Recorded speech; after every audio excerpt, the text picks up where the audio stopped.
Di bawah, semua orang kota Guhua memandang Qingchen dan Guchang dengan bersyukur. Namun mereka juga sedikit ketakutan karena mereka tidak tahu asal-usul organisasi Dao Surgawi ini dan takut akan dibunuh juga. Qingchen melirik semua orang dan berkata, "Semuanya tenanglah. Organisasi Dao Surgawi saya akan bertindak untuk surga dan membela keadilan. Organisasi ini diturunkan dari zaman kuno. Adapun Qi Xiong dan Yuan Tuo, mereka berdua juga akan diadili." Setelah mengatakan ini, Qingchen membawa Guchang ke dalam kehampaan dan mengikuti Qi Xiong dan Yuan Tuo.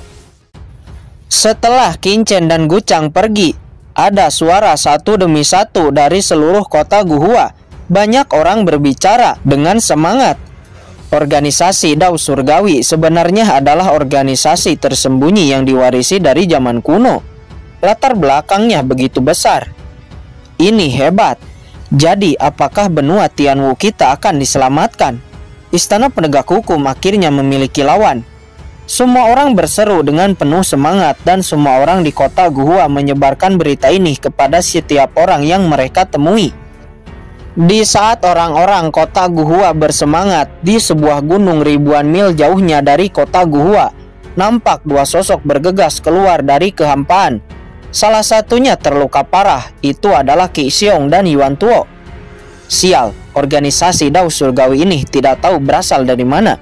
Sebenarnya dia berani menentang istana penegak hukum saya, sangat ambisius, kata Qi Xiong dengan marah seraya menggertakkan giginya. Qi Xiong, kali ini kita benar-benar kehilangan banyak orang, kata Yuan Tuo. Dia juga berbicara dengan wajah yang jelek. Kali ini mereka memimpin ratusan ahli di dua cabang istana penegak hukum untuk menghukum 3 keluarga besar. Tetapi sekarang diperkirakan ratusan murid itu telah jatuh.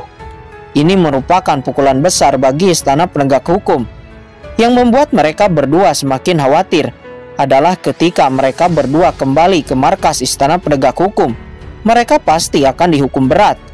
Qi Xiong menghela napas dalam dan berkata, "Itu urusan nanti. Yang paling penting sekarang kita harus mengirim berita ke markas. Biarkan markas untuk mengirim ahli untuk datang dan membunuh mereka berdua, sehingga aku bisa menghilangkan kebencian di hatiku ini." Saya pikir kalian berdua tidak akan bisa menghilangkan kebencian di hati kalian. Tiba-tiba suara cibiran terdengar di telinga keduanya. Siapa itu? Qi Xiong berbalik dengan kaget dan melihat dua sosok perlahan muncul di kehampaan. Itu adalah Qingchen dan Guchang. "Ini tidak mungkin. Bagaimana kamu bisa mengikuti kami sampai ke sini?" kata Qi Xiong. Dia terkejut. Mereka telah membersihkan jejak di belakang mereka selama pelarian. Bahkan ahli martial emperor tahap tengah mungkin tidak akan bisa menemukan jejak mereka. Tapi sekarang hati mereka benar-benar tenggelam. Orang ini benar-benar menemukan mereka. Tidak ada yang tidak mungkin. Sebelumnya aku yang membiarkanmu pergi hanya untuk membuatnya lebih nyaman untuk dilakukan, kata Qingchen. Apakah kamu pikir kamu bisa menahanku di sini? Saat ini di pikiran Qi Xiong dia hanya ingin pergi untuk secepatnya melaporkan hal ini kepada ahli kuat di istana penegak hukum. Segera dia dan Yuan Tuo membakar esensi sejati. Auranya melonjak dan hendak ingin melarikan diri ke dalam kehampaan lagi. Mokara, skeleton cabang, lakukanlah. Jangan biarkan mereka kabur, kata Qingchen dengan santai, acuh dan tak acuh. Ya, baik tuan. Segera dari kehampaan di sisi Qi Xiong dan Yuan Tuo, tiba-tiba muncul dua serangan telapak tangan, langsung menghantam keduanya, sampai terjatuh. Apa itu? Ada orang yang bersembunyi. Dari kapan itu? Qi Xiong dan Yuan Tuo ketakutan, berbalik ingin melarikan diri lagi. Namun di bawah telapak tangan itu, kehampaan seperti membeku, membuat keduanya tidak bisa bergerak dan terjerat di sana. Bagaimanapun mereka memukul, telapak tangan itu tidak bisa dipindahkan sedikit pun. Mustahil! Keduanya meraung dengan putus asa dan ketakutan. Dengan kekuatan seperti itu, kedua pria yang baru muncul itu setidaknya ahli martial emperor tahap tengah, bahkan lebih. Seberapa mengerikan organisasi Dao Surgawi ini? Keduanya pusing menerima tekanan dari Mokara dan skeleton cabang dan akhirnya pingsan. Pergi, Ayo masuk ke dalam cakram giok Qiankun. Qinchen melambaikan tangan. Dengan kendalinya semua orang langsung memasuki cakram giok Qiankun. Hei, bangun, bangun. Sebuah suara terdengar di telinga Qi Xiong dan Yuan Tuo. Sesaat kemudian mereka berdua langsung terbangun dari pingsannya. Di mana ini? Qi Xiong memandang sekeliling dan hanya menemukan dunia kosong dengan warna serba putih. Di depannya ada 4 orang bertopeng duduk di sana dengan tenang, menatap mereka dengan mata menghina. Juga ada seekor kucing hitam yang juga menatap mereka dengan mata menghina. Selain itu mereka berdua juga melihat sebuah raksasa yang samar-samar terlihat sedang terbaring di belakang keempatnya. Di mana tempat ini? Kata Qi Xiong dan Yuan Tuo dengan linglung. Kalian tidak perlu tahu tempat apa ini. Saya hanya ingin mengetahui beberapa rahasia dari kalian, kata Qinchen. Tidak peduli di mana ini. Kami tidak akan pernah mengatakan apapun, kata Qi Xiong. Tuan, omong kosong apa dengan mereka? Siksa saja sampai mereka mau mengatakannya, kata Mokara dengan marah. Merasakan aura Mokara, Qi Xiong dan Yuan Tuo terkejut karena Mokara adalah ahli martial emperor tahap akhir. Tidak kusangka organisasi Dao Surgawi ini memiliki ahli di tingkat akhir. Untuk selanjutnya Qi Xiong dan Yuan Tuo disiksa terus-menerus, tetap tidak mau mengatakan apapun. Qinchen sangat kesal jika keduanya tidak memiliki sebuah pembatas jiwa di tubuhnya. Mungkin Qinchen telah lama memperbudak keduanya. Tapi Qinchen sudah memeriksanya bahwa ada sebuah pembatas jiwa yang sangat rumit yang ditanam pada keduanya. Jika pembatas jiwa ini aktif, mungkin jiwa Qi Xiong dan Yuan Tuo akan langsung dihancurkan dan mati. Tuan, teknik pembatas jiwa di tubuh kedua orang ini nampaknya mantra pengekangan jiwa dari ras iblis alien saya, kata Mokara. Apakah kamu yakin? Kata Qinchen. Saya tidak mungkin salah. Yongye, coba kamu lihat, kata Mokara. Skeleton cabang melangkah maju, persepsinya lalu memeriksa Qi Xiong. Setelah itu dia berkata, itu memang mirip dengan mantra dari ras iblis alienku. Namun nampaknya ada beberapa modifikasi. Dan juga orang yang menanam mantra pengekangan jiwa ini, kekuatan jiwanya seharusnya lebih tinggi dariku dan Mokara, kata skeleton cabang. Apa, lebih kuat darimu dan Mokara? Jadi kalian berdua tidak bisa melanggar pembatas jiwa ini. Lalu kucing hitam, bagaimana denganmu? Apakah kamu bisa melanggar pembatas ini? Kata Qinchen. Sulit. Kucing hitam juga menggelengkan kepalanya. Karena tidak ada cara lain, Qinchen hanya bisa menggunakan cara terakhir, yaitu dengan merilis teknik Wan Senju, jiwa mengendalikan pikiran. Pada akhirnya Qi Xiong dan Yuan Tuo buram dan berada dalam kendali Qinchen. Namun teknik ini tidak akan berlangsung lama, hanya sesaat. Akan tetapi itu sudah cukup untuk mengorek informasi dari keduanya. Selanjutnya Qinchen mulai bertanya dengan hati-hati dan juga tidak bertanya tentang rahasia inti istana berkabut. Jika tidak, itu akan memicu aktifnya pembatas jiwa, dan jika itu aktif, keduanya akan langsung dihancurkan. Setelah setengah jam, akhirnya Qinchen telah mengetahui berita tentang Jiruyu dan Yukiansu. Setelah keluar dari alam Yukuno, semua tim ini ditarik untuk menjadi murid inti istana berkabut, termasuk Jiruyu dan Yukiansu. Namun di tengah-tengah jalan keluar gaji membawa Jiruyu kembali ke markas keluar gaji. Jadi seharusnya Jiruyu sekarang aman. Namun Yukiansu sekarang pasti ada di istana berkabut. Qinchen harus memasuki istana berkabut. Ini bukan masalah yang sederhana. Sepertinya setelah ini aku harus pergi ke markas keluar gaji terlebih dahulu, kata Qinchen. Keluar gaji memiliki hubungan yang baik dengan Qinchen di kehidupan sebelumnya. Secara alami, Qinchen tidak ingin keluar gaji terlibat dengan istana berkabut. Dan pada saat yang sama, Qinchen juga ingin tahu berita tentang Yukiansu dari Jiruyu. Setelah mengetahui ini, Qinchen menanyakan tentang kondisi istana penegak hukum saat ini. Namun tiba-tiba Qinchen terkejut mendapati berita bahwa ada perintah dari istana berkabut yang memerintahkan istana penegak hukum untuk menyelidiki Qinchen. Apa? Istana penegak hukum sekarang sedang menyelidiki dirinya. Ini membuat hati Qinchen tenggelam. Tak kuduga, aku sudah sangat berhati-hati. tapi masih menarik perhatian istana berkabut. Bahkan dia sudah berpura-pura mati di alam Yukuno, tapi tetap dia masih dicurigai oleh Sangguan Sin'er. Tidak, ini tidak bisa dibiarkan. Jika mereka terus menyelidikiku, Wan Qiming, Yu Qiansu akan terungkap. Jika itu terjadi, teman-temannya pasti akan dalam bahaya. Terutama Yu Qiansu, dia akan lebih bahaya.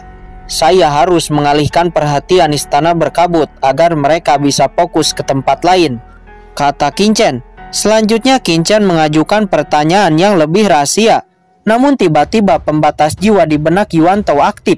Jiwanya langsung diledakkan, hancur, dan Yuan Tao jatuh tidak bernyawa lagi. Inilah kondisi yang memicu pembatas jiwa terlarang. Begitu seseorang ingin menceritakan sebuah rahasia, jiwanya langsung dihancurkan. Sementara Qi Xiong, dia sekarang telah sadar dari bawah kendali teknik jiwa Qin Chen. Karena dia tidak bisa lagi bertanya lebih banyak, maka Qi Xiong tidak lagi memiliki nilai guna. Qin Chen akan mencoba untuk menghancurkan pembatas jiwa dan memperbudak Qi Xiong. Namun Qin Chen gagal. Akhirnya pembatas jiwa itu aktif dan langsung meledakkan jiwa Qi Xiong, membuatnya mati seketika. Namun Qin Chen memiliki beberapa pemahaman. Jika dia diberi beberapa kesempatan lagi, dia pasti akan dapat mematahkan pembatas jiwa ini. Ayo pergi, kata Qin Chen. Segera dia dan bawahannya pergi keluar dari cakram Gyeokyan Kun. Di pegunungan yang lebat beberapa sosok muncul. Itu adalah Qin Chen dan bawahannya. Tuan, apa yang harus kita lakukan selanjutnya? Kata Mokara dan Skeleton Cabang. Mereka bertanya dengan semangat. Di pertarungan sebelumnya mereka sama sekali tidak puas. Butuh pertarungan yang lebih ekstrim lagi. Kita akan menghancurkan cabang Istana Penegak Hukum, kata Qin Chen. Dengan cara ini Istana Penegak Hukum pasti akan marah dan panik. Dengan begitu secara alami mereka tidak akan memiliki cukup kekuatan untuk menyelidikinya. Dan teman-temannya secara alami akan lebih aman. Tentu saja selain melakukan ini, Qin Chen juga memiliki hal penting lain, yaitu untuk pergi ke markas keluarga Ji. Keluarga Ji adalah keluarga tersembunyi, dan markas keluarganya sangat tertutup. Di seluruh benua Tianwu, yang tahu lokasinya bisa dihitung dengan jari. Namun Qin Chen memiliki hubungan yang baik dengan keluarga Ji. Dia bahkan berteman dekat dengan Ji Wuxu di kehidupan sebelumnya. Secara alami Qin Chen tahu di mana lokasi keluarga Ji. Kemudian untuk menjalankan rencananya, Qin Chen membagi bawahannya menjadi beberapa tim, lalu melesat ke setiap arah dengan tugas masing-masing. Pada saat ini berita tentang dua cabang Istana Penegak Hukum yang dibantai oleh organisasi Dao Surgawi menyebar ke seluruh Wuyu. Hal ini menimbulkan beberapa spekulasi dari pengaruh kekuatan utama. Sementara cabang Istana Penegak Hukum lainnya setelah mendapat berita ini mereka sangat marah. Tapi mereka masih menunggu berita spesifikasinya dari Qi Xiong dan Yuan Tao, karena mereka dikabarkan melarikan diri. Namun mereka heran karena sampai saat ini belum ada kabar lagi tentang keduanya. Namun beberapa saat kemudian, di kota Jizhou, nampak dua orang digantung. Itu adalah mayat Qi Xiong dan Yuan Tuo. Hal ini akhirnya menimbulkan kegemparan. Berita tentang kepala Qi Xiong dan Yuan Tuo yang digantung di kota Jizhou sampai ke markas Istana Penegak Hukum. Hal ini membuat mereka sangat marah dan sekelompok tim Istana Penegak Hukum yang tak terhitung jumlahnya langsung diutus dan bergegas langsung ke kota Jizhou. Di sisi lain, dua divisi cabang Istana Penegak Hukum yang ada di kota Mingzhou. Kota ini berada paling dekat dengan kota Jizhou. Dua cabang Istana Penegak Hukum ini sudah tidak sabar tanpa menunggu tim Istana Penegak Hukum dari cabang besar. Di malam yang gelap, mereka langsung bergegas ke kota Jizhou untuk menemukan si pembunuh organisasi Dao Surgawi. Mereka memasuki wilayah Jizhou untuk memasang jaring langit dan bumi. Mereka tidak berusaha untuk membunuh Qin Chen dan lainnya, tapi tujuannya adalah untuk mencegah Qin Chen dan yang lainnya melarikan diri. Namun ketika mereka baru saja memasuki Jizhou, mereka langsung disergap. Seorang pria yang memakai topeng menyergap mereka. Itu adalah Qin Chen. Qin sudah mengatur formasi besar Juetian, cahaya formasi yang tak berujung naik, menyerang mereka.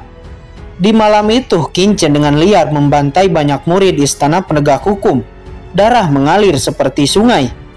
Dua ahli martial emperor tahap awal, pemimpin dari dua cabang ini juga mati di tangan Qin. Pembantaian tak berujung. Hanya dalam sekejap mata, dua cabang istana penegak hukum ini dibabat habis, hancur tak tersisa. Setelah itu Qin dengan cepat membersihkan medan perang, mengumpulkan semua harta lalu mengambilnya. Setelah membersihkan semua jejak, Qin dengan cepat pergi.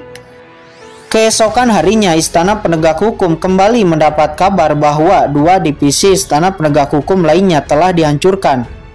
Mereka menjadi semakin marah dan ahli kuat yang dikirim ke kota Jizhou dan Mingzhou semakin ditambah. Saat ini Qin yang sukses telah memfokuskan perhatian istana penegak hukum sepenuhnya kepada kota Jizhou dan Mingzhou menghela napas lega. Setelah itu Qin memutuskan untuk pergi dari kota ini. Di pegunungan, di hutan Jizhou, Qin membentuk susunan teleportasi, memasukinya lalu menghilang. Tentu saja Qin tidak merobek kekosongan untuk melarikan diri. Itu karena agar tidak meninggalkan jejak sedikit pun. Qin diteleportasi, menghilang seketika. Di tanah kecuali jejak formasi tidak ada yang tersisa. Dan Qin telah berteleportasi keluar dari kota Jizhou. Tidak lama setelah Qin meninggalkan kota Jizhou, gemuruh terdengar. Itu adalah pasukan istana penegak hukum yang baru sampai di kota Jizhou. Tim besar ini dipimpin oleh ahli martial emperor tahap akhir yang bernama Ansu. Kali ini istana penegak hukum tidak main-main dan langsung membawa kaisar bela diri Ansu yang merupakan penindak hukum. Algojo yang dimiliki istana penegak hukum, seseorang yang memiliki reputasi tinggi di istana penegak hukum. Setelah kedatangan pasukan besar ini, kota Jizhou dimobilisasi, semua area diperiksa dengan ketat. Setelah pemeriksaan dan pencarian yang begitu panjang, tidak ditemukan apapun, dan organisasi Dao Surgawi benar-benar sudah menghilang. Kaisar bela diri Ansu hanya menemukan jejak formasi di hutan Jizhou. Namun tidak peduli bagaimana mereka melacaknya, itu benar-benar tidak ada jejak sedikit pun. Orang ini benar-benar sangat licin, kata Kaisar bela diri Ansu. Kota Jizhou dan Mingzhou telah dimobilisasi sedemikian rupanya. Dalam jarak radius ribuan mil dari kedua kota ini juga telah dikelilingi oleh banyak ahli istana penegak hukum. Namun mereka masih belum dapat menemukan Qin. Di sebuah hutan 1 juta mil jauhnya dari kota Jizhou dan Mingzhou, Qin tiba-tiba muncul. Dia bersembunyi di lereng gunung ini, sangat tertutup, dikelilingi atmosfer luar angkasa, menyatu dengan kehampaan. Ini saatnya untuk pergi, sudah waktunya untuk memberi pukulan besar bagi istana penegak hukum, kata Qin. Sekarang Qin menargetkan kamp pelatihan jenius istana penegak hukum. Bisa dikatakan ini adalah tempat budidaya cabang pelatihan istana penegak hukum yang terbilang sangat penting. Jika ini dihancurkan, maka istana penegak hukum akan menerima pukulan besar. Di saat Qin melesat ke sana, tidak lupa Qin juga memberi perintah kepada Mokara, skeleton cabang, dan juga Gucang untuk bergerak dan membantai cabang istana penegak hukum yang sudah dari tadi mereka incar. Jie, akhirnya Tuan memberi perintah, kata Mokara seraya menjilat lidahnya. Energi iblis langsung memenuhi tubuhnya dan langsung bergegas ke gedung megah di depannya. Karena Qin telah memusatkan perhatian ahli-ahli kuat istana penegak hukum di kota Jizhou dan kota Mingzhou, sekarang cabang divisi istana penegak hukum yang ada di tempat ini kosong, dan Mokara langsung mengambil kesempatan ini untuk langsung membunuh. Di cabang istana penegak hukum ini yang paling kuat hanya ahli martial emperor tahap tengah. Sedangkan Mokara dia setara dengan ahli martial emperor tahap akhir. Dalam sekejap, ratusan ahli dan murid istana penegak hukum telah dibantai habis di tangan Mokara. Ahli terkuat istana penegak hukum yang bernama Yanlong di cabang istana penegak hukum ini juga dibantai oleh Mokara. Tidak hanya di sini, tetapi di cabang lain, skeleton cabang juga membantai orang-orang istana penegak hukum. Sementara Gucang dia merupakan basis kultivasi terlemah. Jadi dia hanya menargetkan cabang terlemah dan membantai semua orang istana penegak hukum. Jeritan terdengar di mana-mana dan darah mengalir seperti sungai. Awalnya akan sulit bagi Mokara, skeleton cabang, dan Gucang untuk menghancurkan cabang-cabang istana penegak hukum ini. Itu tidak mungkin dapat dilakukan dengan mudah, bahkan jika mereka kuat. Tapi sekarang di seluruh domain bela diri, hampir semua ahli kuat istana penegak hukum dikirim ke sekitar Mingzhou, menyebabkan cabang dan kuil utama istana penegak hukum menjadi sangat kosong, hanya menyisakan sedikit ahli. Dalam sekejap, 3 cabang istana penegak hukum dihancurkan dan berubah menjadi reruntuhan. Setelah itu Mokara dan yang lainnya bergegas ke cabang-cabang istana penegak hukum lainnya yang terdekat untuk dihancurkan. Beberapa saat kemudian berita cabang-cabang istana penegak hukum di Wuyu yang dibantai, dibombardir sampai menjadi reruntuhan. Tidak ada yang tersisa, darah mengalir, dan korban yang tak terhitung jumlahnya. Berita ini menyebar dalam sekejap, dan yang melakukannya adalah orang-orang dari organisasi Dao Surgawi. Tiba-tiba seluruh Wuyu menjadi sunyi, dan untuk sementara waktu, semua kekuatan utama dikejutkan oleh berita ini. Pada saat yang sama, berita itu sampai ke markas utama istana penegak hukum, dan juga sampai ke Mingzhou, tempat Kaisar Bela Diri Ansu berada. Mereka menjadi gila karena marah. Mereka datang ke sini ingin menangkap Qin Chen, tapi cabang istana penegak hukum yang mereka tinggalkan diserang dan menderita kerugian yang tidak main-main, membuat hati mereka terbakar api kemarahan. Organisasi Dao Surgawi, seseorang meraung dengan seluruh kemarahannya. Mendengar berita ini, markas besar istana penegak hukum sangat marah, dan bahkan Sangguan Sinar istana berkabut terkejut dan marah. Pada saat yang sama, markas besar istana penegak hukum memberi perintah kepada Kaisar Bela Diri Ansu untuk kembali. Saat ini Kaisar Bela Diri Ansu sangat-sangat marah. Organisasi Dao Surgawi, awas saja ketika aku menemukanmu. Aku harus memberitahu kamu apa itu penyesalan. Kaisar Bela Diri Ansu meraung. Seumur hidupnya dia baru pertama kali semarah ini. Seluruh tubuhnya berdarah, dia memimpin banyak orang dan kembali untuk menyelamatkan. Di sisi lain, pada saat ini, malam-malam di sebuah hutan, terlihat Qin Chen terus bergerak maju. Setelah beberapa waktu, akhirnya dia menemukan kamp pelatihan jenius-jenius istana penegak hukum. Terlihat banyak sekali larangan, bahkan ada larangan tingkat 9. Karena ini adalah kamp pelatihan elit istana penegak hukum. Ini sangat penting, jadi pertahanannya juga tidak main-main. Bahkan jika ahli Martel Emperor Tapahir yang datang, dia tidak akan mungkin bisa menerobos secara diam-diam. Namun bagi Qin Chen ini tidak terlalu sulit. Tanpa mengganggu lawan, Qin Chen diam-diam melanggar batasan dan menyelinap ke dalam dengan mudah. Setelah masuk ke dalam lembah, Qin Chen melihat ada banyak orang dengan bakat luar biasa. Terlihat orang-orang ini sedang berlatih keterampilan sihir. Samar-samar Qin Chen merasa bahwa ada napas ras iblis alien yang aneh di sini. Benar saja istana penegak hukum berkolusi dengan ras iblis alien, dan jenius-jenius ini dilatih keterampilan sihir oleh ras alien. Kemudian Qin Chen melihat mayat-mayat yang tak terhitung jumlahnya di lembah. Mayat-mayat ini semuanya adalah master yang dicari dari daratan oleh istana penegak hukum. Setelah dipenjara secara diam-diam, mereka dibawa ke sini untuk membiarkan mereka bertarung dengan murid elit dan membunuh mereka dengan kejam. Karena istana penegak hukum tahu bahwa sekedar latihan belaka tidak dapat menumbuhkan seorang master.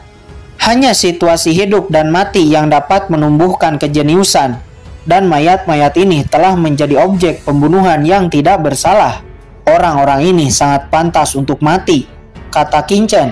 Istana penegak hukum terlalu kejam, benar-benar menggunakan objek makhluk hidup untuk membiarkan murid-muridnya berlatih, hanya untuk meningkatkan kekuatannya. Tindakan yang terlalu kejam. Melihat ini, Qin Chen tidak keberatan sama sekali dan semua orang ini akan mati malam ini. Namun Qin Chen tidak melakukannya sekarang. Target utamanya adalah ahli teratas yang ada di sini dan juga ahli iblis alien. Adapun para jenius ini, tidak ada rasa takut sedikit pun. Mereka dapat dibunuh dengan mudah. Qin Chen terus maju untuk menemukan orang terkuat yang ada di sini. Tidak lupa, Qin Chen juga telah memasang formasi di sekitar sini untuk agar tidak ada yang bisa melarikan diri. Beberapa saat kemudian, Qin Chen mendapati ada 3 ahli yang terkuat di sini, yang merupakan ahli martel emperor tahap tengah. Satu ahli adalah orang berbaju hitam, dia ras iblis, dan 2 lainnya adalah ahli manusia yang ditempatkan di sini. Qin Chen mengabaikan 2 ahli itu, lalu fokus kepada ahli ras iblis. Inilah saatnya. Qin Chen memegang pedang karat dan langsung melepaskan cahaya niat pedang ke arah orang berbaju hitam. Namun persepsi orang berbaju hitam ini ternyata cukup tajam. Dia merasakan niat membunuh Qin Chen dan dengan cepat menghindarinya. Qin Chen kemudian menampilkan segel pembalik surga. Itu langsung dilayangkan ke arah orang berbaju hitam. Orang berbaju hitam itu menahan. Namun penekanan segel pembalik surga sekarang jauh lebih kuat. Bukan hal mudah baginya untuk memindahkan segel pembalik surga. Kemudian Qin Chen mengeluarkan kuali penekan iblis dan dikendalikan langsung menyerang pria berbaju hitam itu. Kuali kuno langsung digunakan untuk menekan iblis dan itu langsung menghantam pria berbaju hitam. Energi iblisnya ditekan oleh kuali penekan iblis, disusul segel pembalik surga yang juga langsung menghantamnya. Pada saat yang sama, Qin Chen melesat dengan pedang karat yang dilapisi bloodline guntur, langsung menebas orang berbaju hitam itu. Pertarungan berlangsung sangat singkat. Orang berbaju hitam itu diledakkan, seluruh tubuhnya terkoyak, pakaiannya hancur, dan dia terbang terhempas ke udara dengan tidak berdaya. Dan kegaduhan ini akhirnya mengejutkan 2 ahli lainnya. Siapa yang menjadi liar di camp rahasia Istana Penegak Hukum saya? Raungan terdengar, disusul dengan kemunculan 2 ahli martel emperor tahap menengah yang bergegas ke arah Qin Chen. Raungan ini juga membangunkan semua jenius yang ada di sana. Ada penyusup. Satu persatu jenius bergegas ke arah Qin Chen. Setelah itu mereka semua melihat seseorang dengan memakai topeng. Aku tidak menyangka akan ditemukan secepat ini, kata Qin Chen. Apa itu? Iblis alien. Kedua ahli martel emperor itu melihat sosok yang seperti iblis jatuh terkapar. Ternyata orang berbaju hitam yang dikirim istana berkabut untuk melatih para jenius itu adalah seorang iblis alien. Mungkinkah istana berkabut benar-benar berkolusi dengan ras iblis? Kata kedua ahli itu, mereka saling melirik dengan heran. Namun mereka tidak memiliki waktu untuk heran. Kemudian mata mereka tertuju kepada Qin Chen. Dilihat dari pakaiannya, orang ini sangat mirip dengan anggota organisasi Dao Surgawi. Mungkinkah anggota organisasi Dao Surgawi telah muncul di sini? Tidak peduli, karena dia sudah datang. Bunuh. Keduanya saling memandang dan langsung bergegas menyerang dan mengepung Qin Chen dari 2 arah. Orang-orang yang ada di sana dan murid jenius juga melihat Qin Chen. Mungkinkah ini master dari organisasi Dao Surgawi? Mereka semua terkejut. Mereka semua tahu banyak ahli kuat telah dikirim ke kota Mingzhou untuk menangkap orang ini. Tapi orang ini sekarang malah muncul di sini.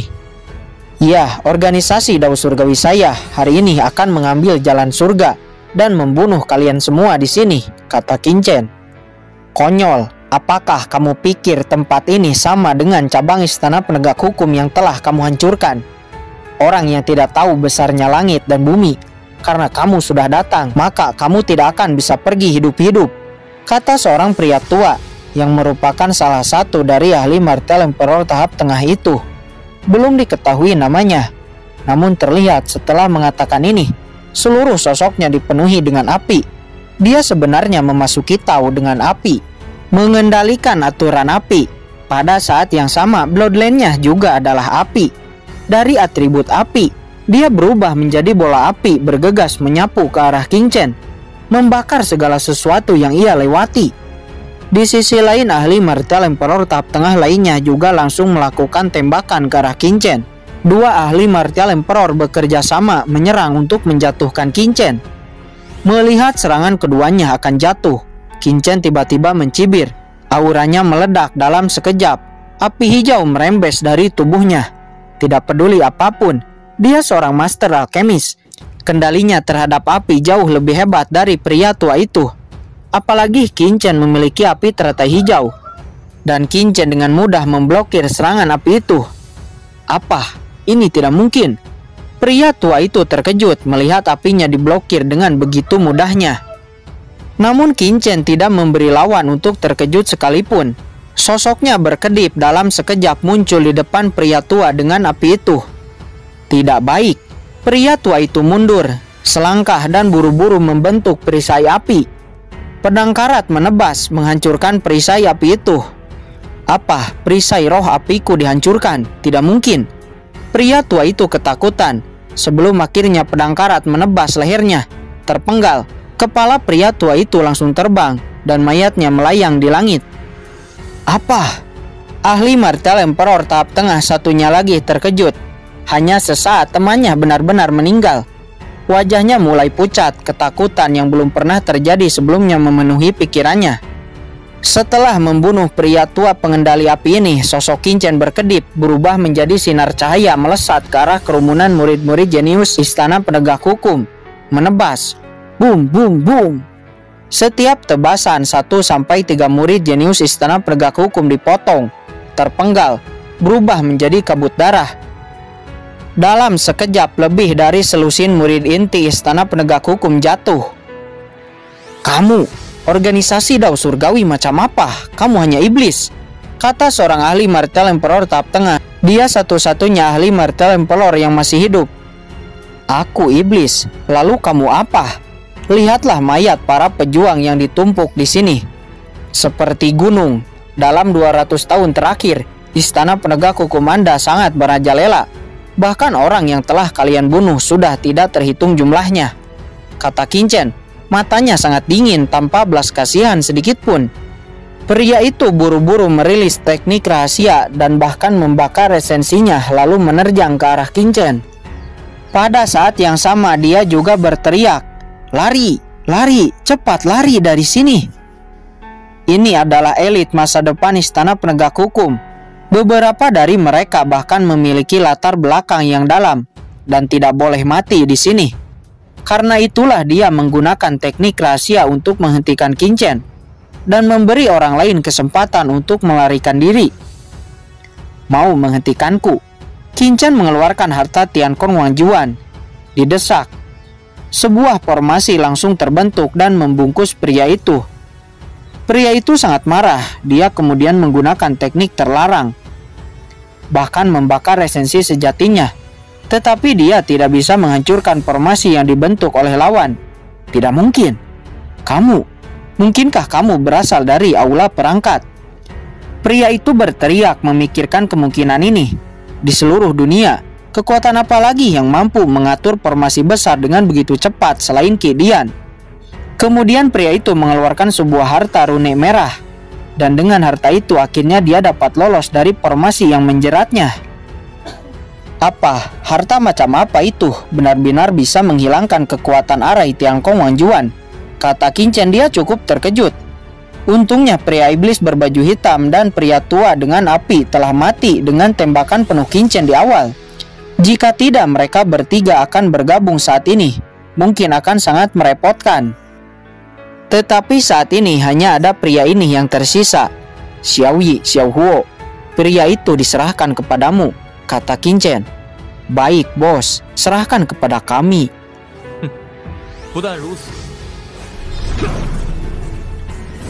Segera segerombol semut pemakan ki dan serangga api menyerbu ke arah pria itu dan langsung membungkusnya. Pria itu terbungkus, mencoba yang terbaik untuk menyerang serangga ini, tetapi itu tidak berguna. Melihat pria itu disibukkan oleh Xiao Yi dan Xiao Huo, Qin Chen membebaskan pikirannya dan fokus kepada jenius-jenius yang berhamburan. Sosoknya berkedip, menebas. Satu persatu jenius itu terpenggal, terus dibantai oleh Qin Chen. Mereka masing-masing adalah tokoh elit di Istana Penegak Hukum. Mereka ada sebagai harta. Tetapi sekarang mereka dipenggal oleh Qin-Chen, dibantai, terus dibantai. Qin-Chen berubah menjadi dewa iblis dan membabat semua orang yang ada di camp rahasia ini. Lari, lari. Iblis, orang ini adalah iblis. Ketika Qin-Chen membunuh lebih dari 100 orang, lusinan orang yang tersisa semuanya panik. Satu persatu menangis seperti orang gila, menjatuhkan senjata mereka, terus berlari. Selain itu, banyak orang mengeluarkan rune pelarian untuk mencoba melarikan diri dari sini. Namun sayangnya seluruh camp rahasia telah diselimuti formasi cahaya yang tak terlihat. Kekosongan di penjara, pintu keluar diblokir sepenuhnya. Tidak ada yang bisa melarikan diri. Tepat pada saat para jenius mengeluarkan kertas jimat untuk melarikan diri ke dalam kehampaan, dia terguncang, tubuhnya terkoyak oleh kekuatan ruang yang mengerikan dan hampir terbunuh. Ingin melarikan diri itu tidak mungkin. Qin-Chen mencibir. Dia sudah mengeluarkan pedang karat misterius dan harta lainnya. Bagaimana bisa dia membiarkan orang-orang ini melarikan diri? Begitu seseorang melarikan diri, identitasnya mungkin akan terungkap. Jadi kali ini tujuannya adalah seluruh orang yang ada di sini harus dihancurkan. Semuanya harus mati. Hanya dengan waktu 1 batang dupa, semua murid jenius yang tersisa dibabat habis. Pada saat ini, selain ahli martial emperor tahap tengah, sisanya sudah menjadi mayat. Dan lebih dari 200 elit berbakat telah dipenggal. Tidak ada yang tersisa. Tidak. Pria itu meraung, kemudian kembali merilis teknik rahasia dan membakar esensi kehidupannya dengan ekstrim, meloloskan diri dari serangga-serangga aneh, menerjang ke arah Qin-Chen dengan gila. Sekarang adalah giliranmu juga. Qin-Chen berbalik menatap lawan dengan dingin, melesat dan bertarung dengan liar. Tidak peduli seberapa kuat dia menyerang dengan tubuh suci abadi yang digabungkan dengan tubuh ruang. Ahli martial emperor tahap tengah seperti pria itu tidak akan bisa menyakiti Qin-Chen. Setelah beberapa pertukaran, pada akhirnya pria itu dikalahkan dan mati di bawah pedang Qin-Chen. Qin-Chen kemudian mengambil pria berbaju hitam dari ras iblis alien, lalu dimasukkan ke dalam cakram Gyeokyan-kun. Setelah membersihkan seluruh jejaknya, Qin-Chen dengan cepat pergi dan menghilang ke dalam kehampaan. Qin-Chen muncul di luar camp rahasia. Kemudian Qin-Chen membentuk susunan teleportasi. Dia berteleportasi secara acak beberapa kali sebelum akhirnya meninggalkan area ini dan benar-benar pergi sangat jauh. Pada saat ini, Istana Penegak Hukum masih sangat marah dengan penghancuran cabang-cabang Istana Penegak Hukum yang dilakukan Mokara dan lainnya. Orang-orang kuat Istana Penegak Hukum dengan cepat bergegas kembali secepat mungkin. Sementara Qin-Chen menetap di sebuah kota dan mengirim pesan kepada Mokara dan yang lainnya untuk segera mundur. Faktanya, tanpa pesan dari Qin-Chen, Mokara dan yang lainnya sudah merasakan krisis dan mereka sudah bersiap untuk langkah selanjutnya. Mereka melarikan diri dalam sekejap dan menghilang sepenuhnya. Tidak lama setelah mereka melarikan diri, banyak ahli kuat yang baru sampai dari Istana Penegak Hukum bergegas ke langit. Melihat banyak cabang yang berubah menjadi reruntuhan, darah mereka mendidih, naik ke langit dan menyapu 90.000 mil jauhnya. Tidak ingin membiarkan pihak lain lari, menggunakan berbagai metode untuk menemukan si pembunuh. Namun kelompok pembunuh itu seolah-olah mereka tidak pernah muncul. Tidak ada jejak sama sekali. Tidak mungkin pihak lain menghancurkan begitu banyak cabang Istana Penegak Hukum mereka dalam satu gerakan. Pasukan yang dibawa pasti sangat menakutkan. Bagaimana kekuatan seperti itu tidak meninggalkan jejak sedikit pun? Mustahil. Ucap salah satu ahli tingkat tinggi dari Istana Penegak Hukum. Dia berkata dengan heran. Mereka tidak tahu bahwa yang telah membantai semua cabang Istana Penegak Hukumnya hanya 3 orang. Namun 3 orang ini masing-masing adalah yang terbaik dari ahli martial emperor. Dan juga karena setiap kali Mokara dan yang lainnya bergerak, seluruh pasukan dihancurkan, tidak meninggalkan satupun. Akibatnya Istana Penegak Hukum benar-benar terkubur tanpa petunjuk apapun. Scene berpindah pada saat ini di sebuah kota bernama Kota Haoguang. Kota Haoguang ini diblokir, tidak ada yang boleh masuk atau keluar. Karena sebelumnya telah ditemukan seorang ahli yang memakai topeng. yang dianggap sebagai anggota organisasi Dao Surgawi. Oleh karena itu, semua kekuatan yang ada di kota Haoguang tidak boleh ada yang keluar atau masuk. Semuanya dijaga ketat dan diperiksa. Berita ini juga disampaikan kepada Kaisar Bela Diri Ansu. Apa kota Haoguang mengepung orang-orang dari organisasi Dao Surgawi? Pada awalnya Kaisar Bela Diri Ansu sangat senang. Namun tiba-tiba dia terkejut karena tempat yang disebutkan itu sebenarnya adalah kamp pelatihan elit Istana Penegak Hukumnya. Tidak baik. Bukankah itu berarti kamp pelatihan elit telah terungkap?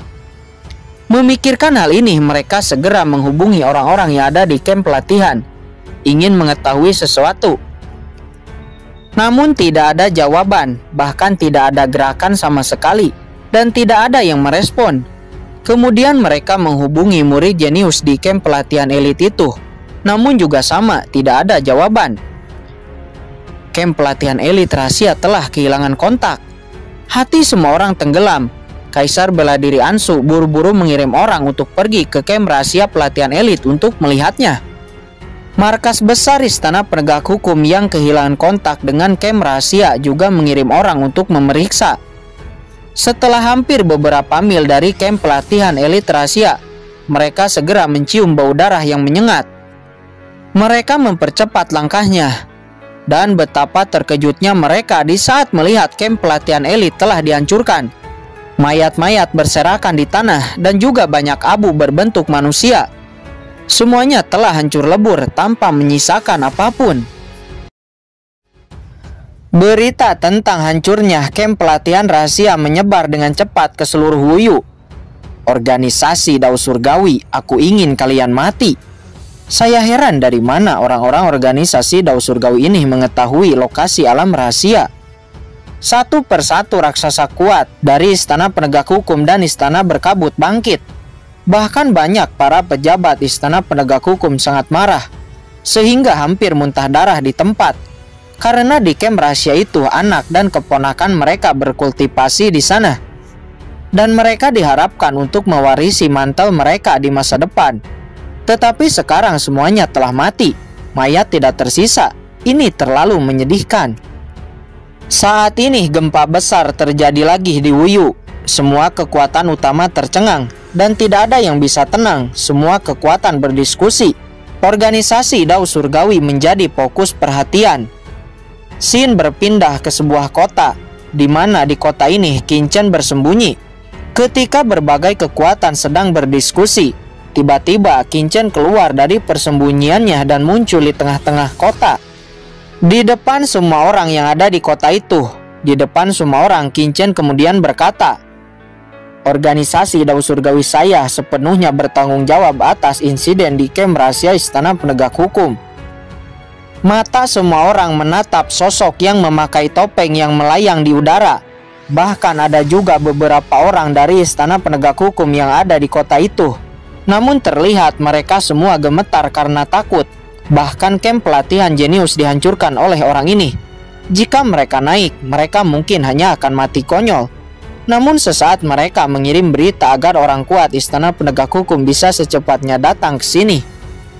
Pada saat ini di atas langit, Qin Chen kemudian berkata lagi, terima kasih Kekaisaran Xuanyuan karena telah memberikan informasi yang berharga. Jika tidak, organisasi Dao Surgawi saya tidak akan tahu di mana lokasi kamp pelatihan rahasia Istana Penegak Hukum berada. Penghargaan untuk menghancurkan kamp pelatihan Istana Penegak Hukum adalah setengah milikmu. Qin Chen berkata dengan suara yang keras. Kemudian Qin Chen menambahkan, untuk orang yang mati, organisasi Dao Surgawi saya turut sangat berduka. Saya berharap Istana Penegak Hukum mengambil pelajaran dan menjadi orang baik di masa depan. Anggap ini sebagai peringatan. Setelah mengatakan ini, Qin Chen melarikan diri langsung menghilang masuk ke dalam kehampaan, menyelinap pergi, seperti biasa tanpa meninggalkan jejak sedikit pun. Begitu dia pergi, seluruh kota mendidih. Percakapan pribadi terdengar di mana-mana. Satu persatu membicarakan hal ini. Berita itu akhirnya sampai ke telinga Peng Xiaoyu. Meraung, Peng Xiaoyu yang pura-pura terluka saat ini hampir benar-benar memuntahkan darah. Dia dibuat sangat marah, giginya sangat sakit, dan dia tidak punya tempat untuk melampiaskan api kemarahannya. Dia merasa bahwa dia tidak memiliki keluhan dengan organisasi Dao Surgawi ini. Tetapi mengapa organisasi Dao Surgawi ini selalu menariknya untuk terlibat? Dia tahu betul bahwa pihak lain berbicara omong kosong. Kekaisaran Xuanyuan sama sekali tidak bekerja sama dengan organisasi Dao Surgawi. Dan informasi itu tidak diberikan oleh Kekaisaran Xuanyuan. Selain itu, dia sudah bekerja sama dengan San Guanxier. Dia tidak mungkin menargetkan istana penegak hukum. Namun hanya 2 orang yang tahu tentang kerjasama antara dia dan San Guanxier. Orang-orang istana penegak hukum tidak tahu yang sebenarnya. Di sisi lain, di istana penegak hukum saat ini semua orang sangat marah kepada Kekaisaran Xuanyuan. Ternyata itulah Kekaisaran Xuanyuan. Pantas organisasi Dao Surgawi tahu banyak hal. Kekaisaran Xuanyuan sialan. Mereka telah berulang kali menargetkan istana penegak hukum saya. Apakah mereka benar-benar berpikir istana penegak hukum saya tidak dapat menghancurkannya? Kaisar Xuanyuan, anjing itu tidak bisa mengubah makanannya. Saya akan membuat mereka membayar atas semuanya. Di kota Guhua, orang dari Kekaisaran Xuanyuan memenggal murid istana penegak hukum saya, Baleng. Dan sekarang mereka bekerja sama dengan organisasi Dao Surgawi untuk kejahatan yang tak termaafkan. Para ahli kuat yang ada di markas besar istana penegak hukum meraung dengan aura pembunuh, mengancam untuk secepatnya menaklukkan Kekaisaran Xuanyuan. Di sisi lain, beberapa ahli senior istana penegak hukum bergegas ke kota tempat Qin Chen muncul terakhir kali dan dengan teliti mencari jejaknya. Namun bagaimanapun mereka mencari jejaknya, hasilnya tetap sama, 0 besar, tidak ditemukan jejak apapun. Di sisi lain, Kaisar Bela Diri Ansu dan yang lainnya yang telah memblokir kota Haogoang dan melakukan pencarian dengan ketat. Mereka juga tidak menemukan jejak satupun orang organisasi Dao Surgawi. Ini membuat mereka sangat marah. Kota Haoguang diperiksa di dalam dan di luar, bahkan menggali ke dalam tanah. Mustahil bagi ahli Martel Emperor untuk bersembunyi. Tapi mereka tetap saja gagal, tidak menemukan jejak pihak lain. Kaisar Bela Diri Ansu sangat marah, paru-parunya hampir meledak. Dia datang dari markas besar istana penegak hukum dan berlari sepanjang jalan. Tetapi dia tidak mendapat apa-apa. Tidak ada satupun anggota organisasi Dao Surgawi yang ditangkap. Tetapi istana penegak hukum menderita kerugian besar. Penghinaan. Istana penegak hukum benar-benar ditampar di mata dunia. Reputasi istana penegak hukum benar-benar menurun drastis. Kemudian istana penegak hukum menggeser target dan fokus pada Kekaisaran Xuanyuan. Kekaisaran Xuanyuan berkomplot dengan organisasi Dao Surgawi, membocorkan lokasi camp rahasia. Setelah melakukan beberapa pertimbangan, di hari esoknya Kaisar Bela Diri Ansu memimpin pasukan istana penegak hukum dan menyerang benteng Kekaisaran Xuanyuan. Kekaisaran Xuanyuan yang memang menyimpan dendam kepada istana berkabut dan istana penegak hukum juga tidak menahan diri. Kedua belah pihak berperang. Melihat ini, Peng Xiaoyu nampak ingin muntah darah. Dia buru-buru menghubungi San Guanxier agar untuk menghentikan tindakan istana penegak hukum. Pada saat Kekaisaran Xuanyuan dan istana penegak hukum berperang, di tempat lain terlihat Qin Chen sedang menyusun formasi teleportasi dan diam-diam akan meninggalkan Wuyu. Karena dia merasa sudah waktunya untuk pergi dari sini dan menuju tempat selanjutnya, yaitu menuju markas keluarga Ji. Mokara dan lainnya juga sudah aman di dalam cakram Gyo Qiankun. Perhatian istana penegak hukum telah terganggu sepenuhnya olehnya. Sekarang adalah waktu terbaik untuk menghubungi Jiruyu. Faktanya semua rencana Qin Chen berjalan dengan lancar. Sesuai dengan yang diharapkan, konflik antara Kekaisaran Xuanyuan dan istana penegak hukum telah menarik perhatian San Guanxier dan Peng Xiaoyu. Keduanya pasti bergegas keluar untuk menyelidiki kebenaran. Qin Chen terus bergegas pergi menggunakan formasi teleportasi secara acak di sepanjang jalan. Kadang-kadang juga melewati kekosongan melewati sejumlah besar kota. Ini adalah rencana Qingchen. Dia tidak akan memberi pihak lain kesempatan sedikit pun untuk mendeteksinya. Bahkan jika hanya ada sedikit resiko, dia akan menemukan cara untuk menghapusnya.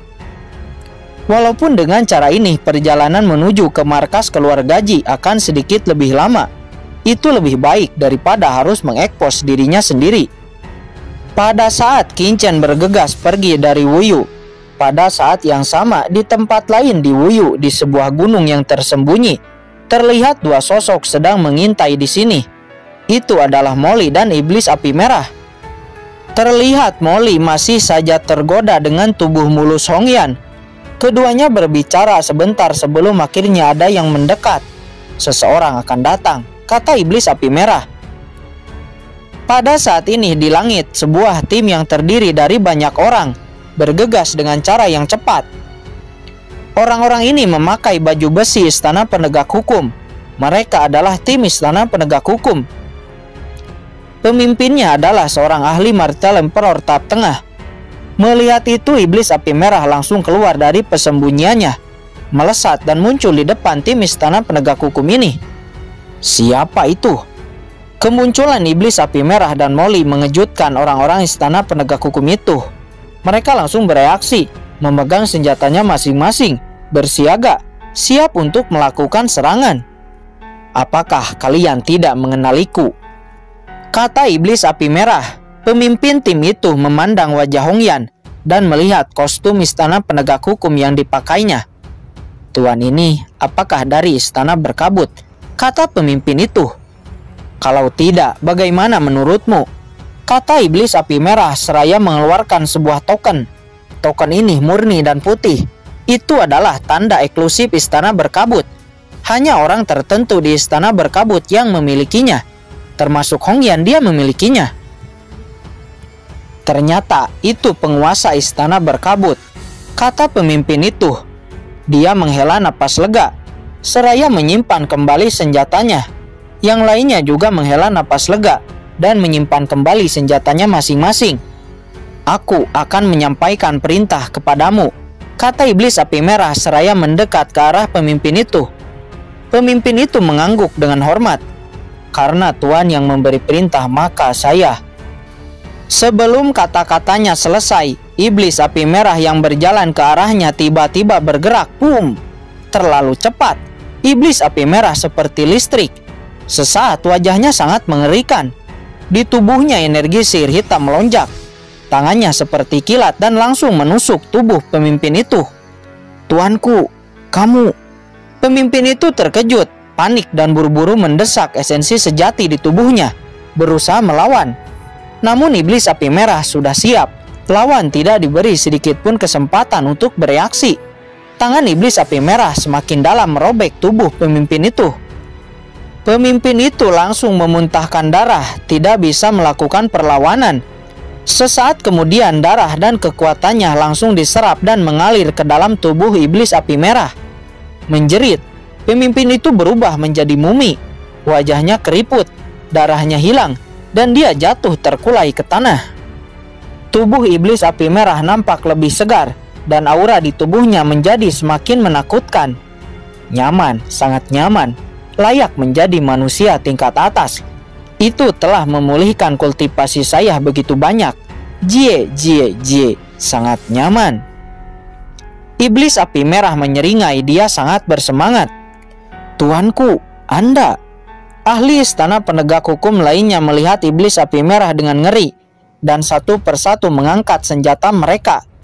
Jie, hanya kalian, Molly, bunuh, kata Iblis Api Merah. Molly langsung menyeringai, dia langsung melesat dan terjun ke kerumunan seperti serigala lapar. Serangkaian jeritan terdengar. Pertempuran berlangsung cepat dan berakhir dengan cepat. Sebelum satu batang dupa habis dibakar, seluruh tim Istana Penegak Hukum telah dihancurkan. Tidak ada yang tersisa. Setelah itu semua esensi darah diserap. Hanya tersisa banyak mayat mumi tergeletak di tanah. Jie, nyaman. Iblis Api Merah dan Molly menyeringai. Aura keduanya semakin menakutkan dan kekuatannya meningkat. Pergi. Mari kita cari yang berikutnya, kata iblis api merah, sebelum akhirnya dia dan Molly menghilang dari sana. Beberapa tim istana penegak hukum dihancurkan oleh iblis api merah dan Molly. Seperti sebelumnya, setiap tim dihancurkan, esensi darahnya diserap, sampai tidak tersisa. Berita banyak tim istana penegak hukum dibantai kembali kepada Kaisar Bela Diri Ansu. Dia berpikir itu adalah ulah organisasi Dao Surgawi. Kaisar Bela Diri Ansu meraung dan langsung membawa pasukan dan datang ke tempat kejadian.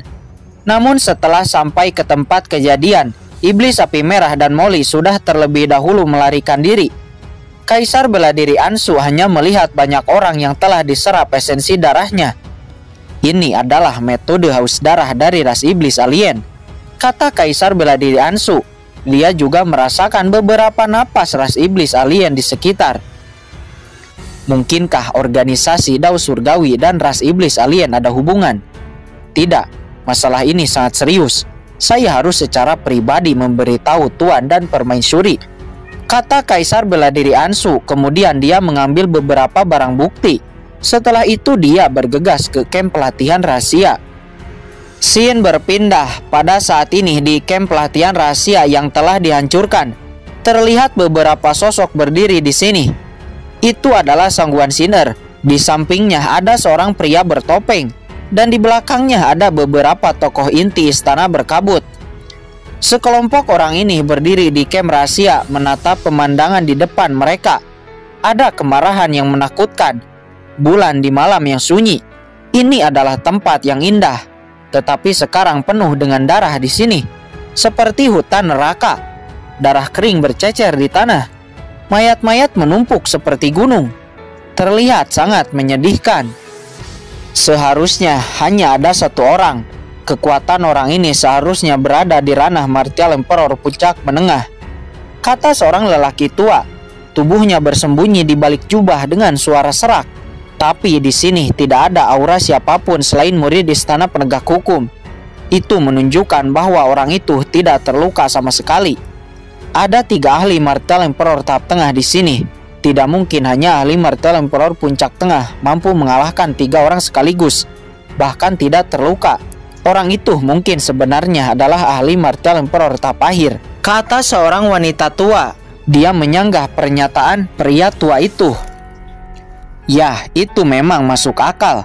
Orang itu terlalu bersih tanpa jejak sedikit pun. Namun tidak peduli sebersih apapun, selama dia terluka, bagian kekosongan pasti akan meninggalkan jejak. Tapi sekarang sama sekali tidak ada jejak, yang berarti bahwa orang itu tidak terluka sama sekali. Setelah pernyataan ini keluar, yang lainnya juga mengangguk. Namun yang membuat mereka aneh, mengapa mayat orang berbaju hitam dari ras iblis alien mengapa tidak ada? Ini membuat mereka mengerutkan kening. Sesaat kemudian seseorang datang. Ternyata itu adalah Kaisar Bela Diri Ansu. Ansu telah melihat Tuan Istana, kata Kaisar Bela Diri Ansu dengan hormat seraya berlutut. Ada informasi apa? Kata Sangguan Sinner. Tuan Istana, bawahan telah menemukan ada ras iblis alien yang menyerang istana penegak hukum kita, kata Kaisar Bela Diri Ansu. Apakah kamu yakin? Kata Sangguan Sinner. Ya, tuanku. Bawahan benar-benar menemukan jejak iblis alien. Ini adalah beberapa bukti dan gambar yang telah bawahan temukan, kata Kaisar Bela Diri Ansu seraya memberikan sebuah batu giok kepada Sangguan Sinner. Kemudian Sangguan Sinner memeriksa batu giok itu, dan setelah memeriksanya matanya berangsur-angsur menjadi sangat dingin. Lalu Sangguan Sinner memerintahkan semua orang untuk menyelidikinya dan menangkap ras iblis itu. Pria tua bernama Longpo dan wanita tua itu juga dikirim oleh Sangguan Sinner untuk menyelidikinya dengan teliti. Hanya tersisa dia dan pria bertopeng di sana. Sier, sekarang kamu harus percaya Kekaisaran Xuanyuan saya tidak terkait dengan organisasi Dao Surgawi itu. Saya sudah menduganya, pasti ada konspirasi ras iblis alien di balik insiden ini. Ternyata orang bertopeng ini adalah Peng Xiaoyu yang datang jauh-jauh dari Kekaisaran Xuanyuan. Xiaoyu, aku juga tahu masalah ini tidak ada hubungannya denganmu. karena aku tahu kamu tidak akan melakukan sesuatu yang akan menyakitiku, kata Sangguan Sinar. Karena begitu, perintahkanlah orang-orang istana penegak hukum itu untuk berhenti berperang melawan kekaisaran Xuan Yuan saya. Saya tidak tahu sudah berapa banyak prajurit yang jatuh dari kekaisaran Xuan Yuan saya. Istana penegak hukum itu bertindak terlalu keras, kata Peng Xiaoyu. Dia kesal memikirkan banyak orang dari kekaisaran Xuan Yuan yang telah jatuh. Makanya dia buru-buru datang jauh-jauh. Sangguan Sinar menggelengkan kepalanya lalu berkata, Xiaoyu, itu tidak mungkin. Jika sekarang saya menghentikan istana penegak hukum, saya pasti akan dicurigai. Oleh karena itu, saya tidak bisa melakukannya sekarang. Harus menunggu dulu dan menemukan alasan yang masuk akal. Peng Xiaoyu menjadi semakin kesal. Orang-orang kekaisaran Xuan Yuan banyak yang gugur, tapi dia harus menahan diri. Kamu sudah dengar sebelumnya, iblis alienlah yang telah melakukannya. Alasan apa lagi yang kamu butuhkan? Kata Peng Xiaoyu seraya menatap Sangguan Sinar dengan marah. Sangguan Sinar terkejut melihat Peng Xiaoyu yang marah kepadanya seolah-olah tidak percaya. Xiaoyu, mengapa kamu mengatakan itu? Apakah kamu meragukanku? Kamu adalah pria satu-satunya yang paling saya cintai. Kita sudah menjalin hubungan ini begitu lama. Siapapun di dunia ini dapat meragukan saya. Hanya kamu yang tidak boleh meragukan saya, kata Sangguan Sinar. Siar, maafkan aku impulsif barusan, kata Peng Xiaoyu seraya buru-buru melangkah maju dan memeluk Sangguan Sinar. Xiaoyu, kamu jangan terlalu merisaukan orang-orang kekaisaran Xuan Yuan. Kamu adalah tuan istana berkabut yang sebenarnya. Orang-orang istana berkabut adalah orang-orangmu juga, kata Sangguan Sinar seraya mengusap wajah Peng Xiaoyu dengan lembut. Ya, Siar, tapi iblis alien tidak bisa dibiarkan. Organisasi Dao Surgawi juga pasti dirancang oleh mereka secara rahasia. Ya, baik Xiaoyu, tapi beri aku waktu lagi. Sekarang saya masih membutuhkan mereka. Ketika saya selesai menggunakannya, saya akan bergandengan tangan denganmu untuk menghapus mereka sepenuhnya, kata Sangguan Sinar. Bagus, Peng Xiaoyu mengangguk. Tetapi kamu harus secepatnya menghentikan istana penegak hukum itu. Jika tidak, saya khawatir saya tidak bisa menahan orang-orang di kekaisaran Xuan Yuan. Ya, baik. Sangguan Sinar mengangguk. Keduanya berpelukan sebentar sebelum akhirnya Peng Xiaoyu berbalik dan pergi. Tidak lama setelah Peng Xiaoyu pergi, dari kehampaan sebuah asap hitam mengembun, berubah menjadi sesosok iblis hitam dan berkata, Tuanku istana, Kaisar Xuan Yuan ini benar-benar memiliki prasangka buruk terhadap kita. Mendengar ini, mata Sangguan Sinar tiba-tiba menjadi dingin dan berkata, apakah benar ini ulah iblis alien Anda? Tuanku, lelaki tua ini menjamin bahwa insiden ini tidak ada hubungannya dengan kita. Tapi Anda dapat yakin lelaki tua ini akan segera mengirim seseorang untuk menyelidiki. Oke, baik. Tapi cepatlah, dan saya tidak ingin hal seperti ini terjadi lagi di masa depan. Jika tidak, penguasa istana ini akan mempertimbangkan kembali tentang kerja sama kita, kata Sangguan Sinar. Setelah mengatakan ini, dia berbalik dan pergi dari sana. Iblis hitam itu melihat Sangguan Sinar yang pergi dengan tatapan menakutkan, sebelum akhirnya dia juga menghilang dari sana. Di luar kem rahasia nampak sebelum benar-benar pergi, Peng Xiaoyu menatap dingin ke arah kem rahasia untuk waktu yang lama. Karena setelah Sangguan Sinar pergi, dia juga merasakan aura dingin iblis alien. Tiba-tiba sorot matanya menjadi sangat dingin. Siar, apa yang kamu sembunyikan dariku? Peng Xiaoyu mengepalkan tinjunya dan meraung dalam hati. Kamu tidak seperti ini sebelumnya. Setelah itu Peng Xiaoyu bergegas pergi. Yang mulia, kamu telah kembali, kata Wusang setelah melihat Peng Xiaoyu telah kembali. Apakah ada berita? Kata Peng Xiaoyu. Kaisar, istana penegak hukum saat ini dengan panik menyerang stasiun-stasiun kita yang ada di domain bela diri. Saya khawatir jika terus seperti ini kekaisaran Xuan Yuan kita akan, kata Kaisar Wusang dengan gugup, lalu memberikan sebuah batu giok. Ini adalah informasi tentang kekaisaran dan situasi serangan saat ini. Peng Xiaoyu mengambil batu giok, memeriksanya, lalu langsung menghancurkan batu giok itu. Wusang, dengarkan perintahku. Ya, Kaisar, bawahan ada di sini. Wusang buru-buru berlutut dengan satu lutut. Anda bawa perintah saya untuk mengatur Kekaisaran Xuan Yuan, untuk mundur secara personal dari berbagai tempat dan membangun kembali stasiun setelah masalah ini reda. Usahakan jangan bertentangan dengan istana penegak hukum. Tapi, jika istana penegak hukum semakin arogan dan menyerang, maka lawanlah dengan cara apapun. Biarkan istana penegak hukum tahu bahwa Kekaisaran Xuan Yuan kita tidak mudah untuk diprovokasi. Baik, bawahan menerima perintah. Kaisar memang bijaksana, kata Wusang. Dia menundukkan kepalanya dan berkata dengan penuh semangat. Dia telah menunggu perintah ini untuk waktu yang lama. Kemudian dia berbalik dan pergi dengan cepat memberi perintah kepada seluruh kekaisaran. Si'er, jangan salahkan saya. Bagaimanapun juga, ini adalah Kekaisaran Xuan Yuanku. Tidak mungkin bagi saya untuk membiarkan Kekaisaran Xuan Yuan runtuh seperti ini. Gumam Peng Xiaoyu dengan mata yang merah yang belum pernah terjadi sebelumnya. Scene berpindah kepada Qin Chen.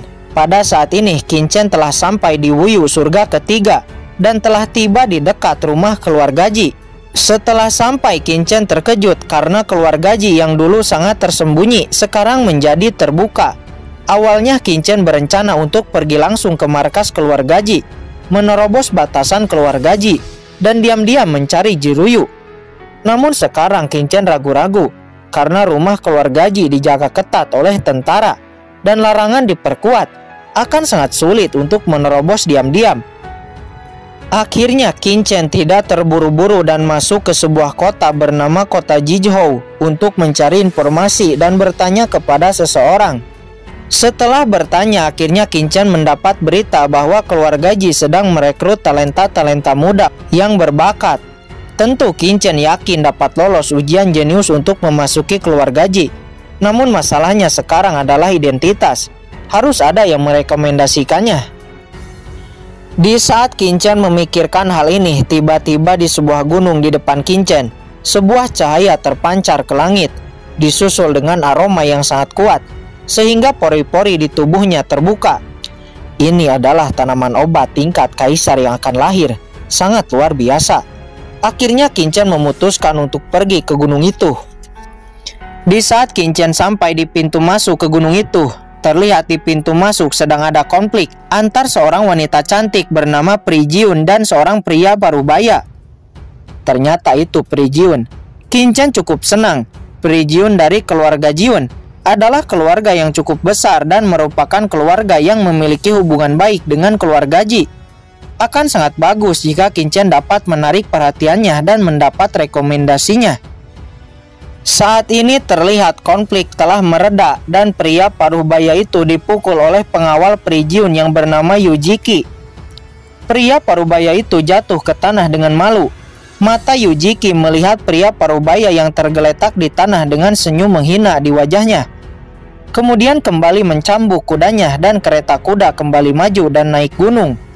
Di tanah, pria parubaya melihat kereta itu yang naik gunung, seraya menyeka darah dari sudut mulutnya. Matanya melirik sekitar dan melihat Qin Chen. Tidak jauh darinya yang melihatnya dipermalukan. Apa yang kamu lihat? Apakah kamu ingin mati? Kata pria parubaya itu, lalu dia langsung melayangkan tinju ke arah dada Qin Chen. Melihat itu, Qin Chen hanya menjentikan jarinya dan pria parubaya itu langsung terhempas jauh. Apa? Orang ini sangat kuat. Pria parubaya itu ketakutan dan buru-buru langsung pergi naik gunung lebih dahulu. Kemudian Qin Chen juga melangkah naik menuju puncak gunung. Sepanjang naik gunung, Qin Chen merasakan ada penekanan kekuatan aturan. Namun tentu saja itu tidak menghambat Qin Chen. Singkat cerita, Qin Chen akhirnya telah sampai di puncak gunung. Terlihat sebuah tempat platform besar berbentuk lingkaran. Lingkaran terluar terdapat hampir 100 orang lebih, sedangkan lingkaran terdalam hanya ada beberapa orang. Di tengah-tengah platform ini ada kebun taman obat kecil. Di tengah taman obat ada sebuah altar. Dan di atas altar ada sebuah tanaman obat kaisar ungu dengan 9 daun. Qin Chen mengenali tanaman itu dan tiba-tiba menarik napas dengan terkejut. Ternyata itu rumput rongdau 9 daun. Kata Kincen, rumput rongdau 9 daun adalah rumput tingkat kaisar yang berisi aturan dao. Setelah matang akan mengeluarkan kekuatan aturan yang dapat diserap oleh seorang seniman bela diri. Setelah ahli martial sovereign menyerap kekuatan rumput rongdau, ahli itu akan memiliki kesempatan untuk menerobos ranah martial emperor. Bahkan jika di kehidupan sebelumnya Kincen memiliki rumput rongdau ini, mungkin Kincen akan bisa menembus ranah martial emperor. Tunggu dulu, rumput rongdau sangat berharga, tapi mengapa tidak ada orang yang bergerak untuk memindahkannya? Kincen mengerutkan kening, matanya melirik sekitar, dan tiba-tiba dia terkejut karena mendapati ada sebuah larangan yang sangat rumit. Ternyata itu adalah larangan tingkat 9 teratas. Siapa yang telah membuat ini? Adakah orang yang mengetahui tentang larangan sedalam itu? Penguasa Papillon Pill? Penguasa olah perangkat atau siapa? Kincen menghirup udara dingin. Jika Kincen diizinkan untuk melanggar larangan ini, mungkin perlu waktu yang lumayan lama. Apa yang kamu lakukan di sana? Cepat cari tempat duduk. Tidakkah kamu tahu ini adalah tanah suci? Teriak seseorang kepada Kincen. Nampak orang ini memiliki wajah yang tidak sabar. Orang ini bernama Zhuo Lengjun dari keluarga Zhuo. Sedangkan gunung ini bernama Gunung Daoshan, adalah tanah suci di negara bagian Wuyu Sanjongtian. Karena Kincen tidak tahu semua situasinya, dia kemudian duduk di samping orang ini. Aku pikir ini pertama kalinya kamu di sini. Semoga beruntung. Rumput rongdau akan segera matang. Jika Anda dapat menyerap esensi rumput rongdau setelah matang, tingkat kultivasimu akan naik. Akan ada manfaat besar. Setelah rumput rongdau matang, semua orang di lapangan dapat bersaing untuk membangkitkan buah di altar. Ada 81 buah. Setiap buah mengandung aturan. Tapi saya khawatir hanya Pri Jiun dan yang lainnya yang dapat memobilisasi buah. Kata Zhuo Lengjun. Oh, jadi begitu. Kemudian Kincen bertanya tentang asal-usul rumput rongdau ini. Lalu Zhuo Lengjun mengatakan semua yang ia tahu. Dan betapa terkejutnya Kincen di saat menemukan fakta bahwa yang menemukan dan menanam rumput rongdau ini adalah Ji Wuxu. Dan dikatakan bahwa Ji Wuxu mempersiapkan rumput rongdau ini untuk temannya. Ternyata itu adalah Ji Wuxu. Hati Kincen bergetar liar. Pada saat ini pikirannya tiba-tiba bernostalgia, seolah-olah kembali ke musim dingin 300 tahun yang lalu. Waktu itu dia datang ke rumah Ji, bertukar pikiran dengan Ji Wuxu, sambil minum anggur, mengobrol satu sama lain.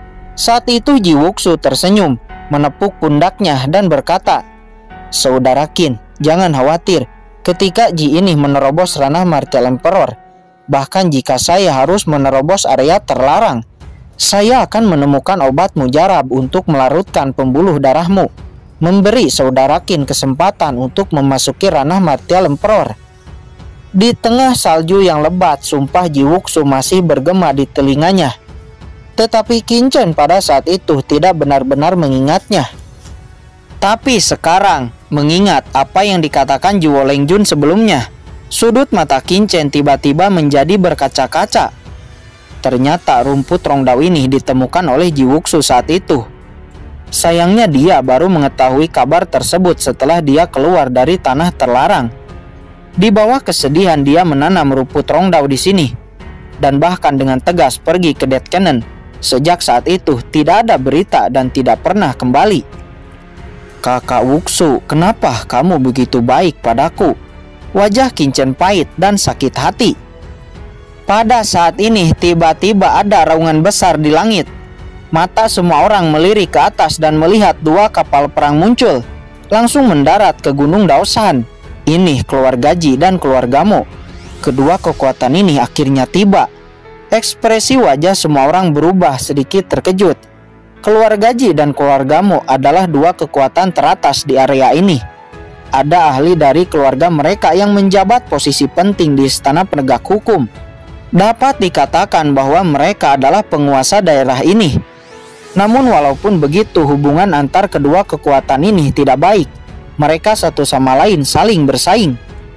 Terlihat tim keluarga Ji turun dari kapal perang. Tim keluarga Ji dipimpin oleh seorang pemuda cukup tampan bernama Jiruri.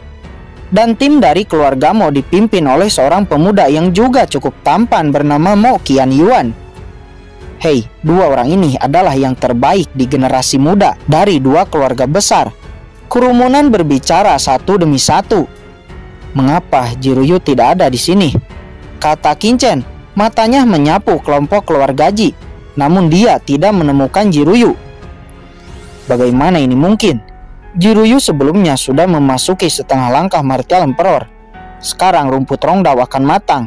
Jika Jiruyu benar-benar ada di keluarga Ji, bagaimana mungkin keluarga Ji tidak membiarkannya datang? Apa sebenarnya yang terjadi kepada Jiruyu? Hati Qinchen tiba-tiba tenggelam. Hei Jiruri, mengapa kamu di sini begitu awal? Kata Mo Qianyuan mencibir. Rumput Rongdao ini adalah milik keluarga Ji saya. Terserah saya mau datang lambat atau cepat.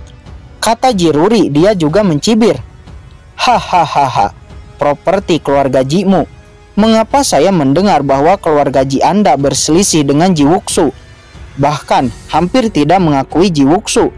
Mengapa sekarang Anda mengklaim ini milik keluarga Ji Anda? Mo Qianyuan mencibir lagi. Jiruri dan Mo Qianyuan saling mencibir penuh dengan permusuhan. Kemudian Mo Qianyuan melirik seluruh altar. Matanya berhenti kepada Pri Jiun di sana. Sosoknya berkedip dan langsung mendarat di sisi Pri Jiun. Melihatnya dengan mata penuh kasih sayang dan berkata, Jiun, aku akan membantumu memetik buah Rongdao. Tidak apa, saya bisa sendiri, kata Pri Jiun. Yah, mengapa Jiun ingin kamu memetiknya? Jiun, datanglah padaku. Kata Jiruri, dia mendengus dingin lalu datang ke sisi lain Pri Jiun. Tidak mau kalah. Keduanya menyukai Pri Jiun. Di Wuyu surga ketiga ada banyak wanita cantik. Tetapi mereka yang seperti Pri Jiun sangat jarang. Karena Pri Jiun tidak hanya luar biasa cantik, tetapi juga memiliki bakat seni bela diri yang luar biasa. Secara alami ini menarik banyak pria. Terlebih lagi, meskipun keluarga Jiun tidak sama dengan keluarga Ji dan keluarga Mo, itu juga merupakan keluarga teratas di negara bagian ini. Peringkat kedua setelah keluarga Mo dan keluarga Ji. Baik keluarga Mo dan keluarga Ji telah berteman dengan keluarga Jiun dan berusaha mendapatkan dukungan dari keluarga Jiun. Saudara Jiun, abaikan saja mereka. Pada saat ini seorang gadis muda berjalan dari belakang Jiruri. Seorang gadis berusia 20 tahun. Dia adalah adik dari Jiruri. Namanya adalah Ji Ruxing. Dia memiliki hubungan yang baik dengan Pri Jiun. Ruxing, kamu juga ada di sini. Senang melihatmu kembali. Sekarang kamu telah menerobos ranah Martial Sovereign. Adikku seusiamu tapi tidak sebaik dirimu, kata Pri Jiun. Kakak Jiun terlalu memuji. Tapi kakak Jiun dan kakak Ruyu sangat berbakat. Bagaimana bisa saya lebih lemah dari Anda? Kata Ji Ruxing berkata sambil tersenyum. Mendengar ini hati Qinchen tergerak. Mungkinkah Jiruri dan Ji Ruxing ini adalah kakak laki-laki dan adik perempuan Jiruyu? Awalnya Qinchen datang ke sini untuk mendapat rekomendasi Pri Jiun. Dia tidak berharap bertemu kakak laki-laki dan adik ipar perempuannya secara langsung, yang menjawab banyak masalah. Namun Qinchen tidak bertindak gegabah.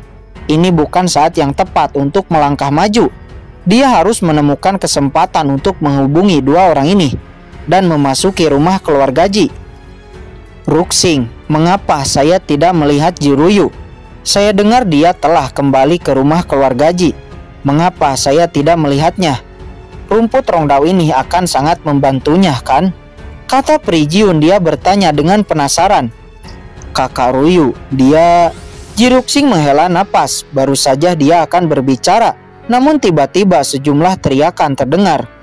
Rumput Rongdao sudah matang. Segera rumput Rongdao memancarkan napas yang tidak biasa, langsung menyapu semua orang. Pada saat yang sama terlihat di rumput Rongdao 9 daun. Setiap daun menyimpan 9 buah yang sangat istimewa, mekar dengan penuh warna. dan mengeluarkan suara tahu. Kincen tidak peduli, dia duduk bersila menatap rumput Rongdao dengan serius. Ini adalah sahabatnya Jiwuksu di kehidupan sebelumnya. Bagaimana dia bisa menyia-nyiakan rasa sakit orang lain? Pada saat ini semua orang bergerak, membuat segel, memusatkan pikiran, mencoba mengaktifkan napas rumput Rongdao. Saat ini Mo Qiankun dengan fokus memobilisasi aturan untuk membangkitkan rumput Rongdao dan menarik buah dao. Di samping, Jiruri juga dengan panik memacu. Keduanya menembak dengan sekuat tenaga dan bersaing satu sama lain.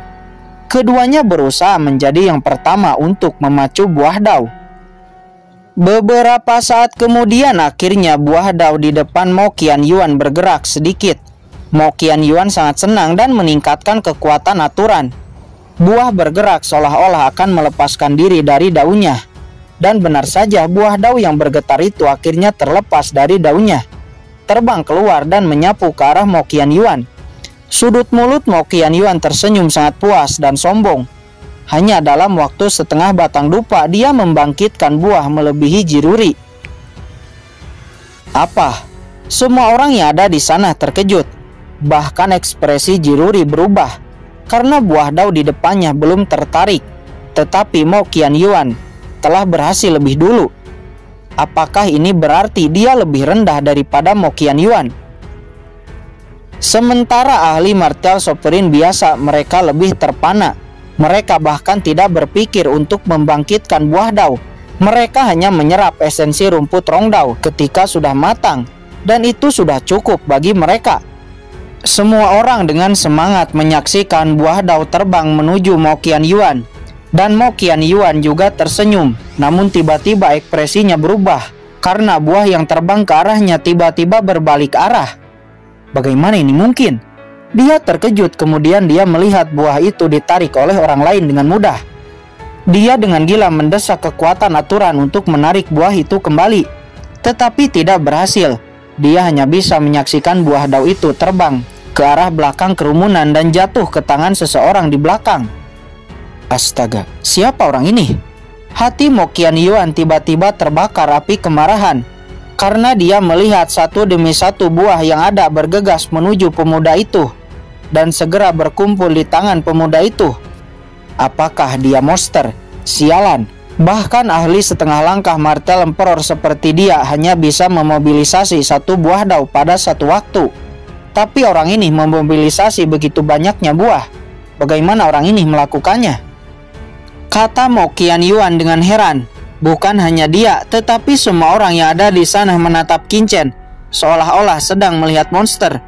Bocah sialan dari mana itu? Semua orang sangat marah, menggertakkan giginya, tapi tidak ada yang membuat tembakan karena takut akan pembatas larangan. Bagaimanapun masih ada cukup banyak buah dao yang tersisa. Mo Qianyuan, Jiruri, dan lainnya kembali fokus dan memobilisasi buah aturan yang tersisa. Namun tidak peduli bagaimana mereka melakukannya, buah itu pada akhirnya lagi dan lagi jatuh ke tangan Kincen. Mungkin bagi orang lain ini sangat sulit, tapi bagi Kincen ini sangatlah mudah. Segera buah-buah itu semuanya tertarik kepada Kincen, dan yang lainnya hanya bisa menonton adegan ini dengan marah. Mereka semakin marah di saat melihat setelah jatuh ke tangannya, sebagian besar dari buah itu langsung dimakan oleh Kincen. Sial. Semua orang marah. Hanya Zhuo Lingjun yang duduk di sisi Kincen yang nampak senang karena Kincen menarik banyak buah dao. Napas rumput Rongdao yang ia serap menjadi semakin kaya. Pada akhirnya hampir 80% buah-buah itu jatuh ke tangan Kincen, sedangkan 20% lainnya jatuh ke tangan Jiruri, Perijiun, Mo Qianyuan, Jiruxing, dan lainnya. Kincen mengerutkan kening. Dia tidak menyangka di menit terakhir beberapa buah itu ditarik oleh mereka. Namun Kincen kemudian menghela napas lega, bukan karena dia tidak cukup kuat, tetapi karena Jiruri dan lainnya benar-benar berbakat, sehingga rumput Rongdao akhirnya memilih beberapa dari mereka. Namun ini sudah cukup. Total dari 81 buah, Kincen mendapat 64 buah. Sedangkan Jiruri dan lainnya pada akhirnya per orang hanya mendapat 1. Kincen menelan buah-buah itu dan merasakan fluktuasi energi di tubuhnya. Sesaat kemudian terlihat 9 daun rumput rongdau pecah berkeping-keping, berubah menjadi pusaran cahaya energi kekuatan. Pusaran energi ini langsung diserap hampir 80% oleh Kincen, dan yang lainnya hanya menyerap 20% yang lolos dari Kincen. Beberapa saat kemudian rumput rongdau yang bercahaya benar-benar layu, hancur, dan berubah menjadi debu. Siklus ini akhirnya berakhir, dan saat berikutnya rumput rongdau akan matang lagi harus menunggu 100 tahun kemudian. Boom! Mo Qianyuan berdiri dengan tiba-tiba menatap Kincen dengan marah lalu berkata dengan dingin, "Serahkan semua buah itu," lalu berguling menuruni gunung. "Yah bocah, serahkan." Yang lain juga berteriak satu demi satu.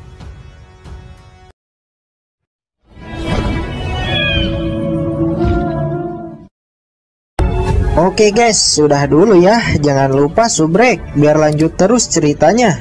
Bagi yang sudah subrek, mudah-mudahan dimudahkan rezekinya.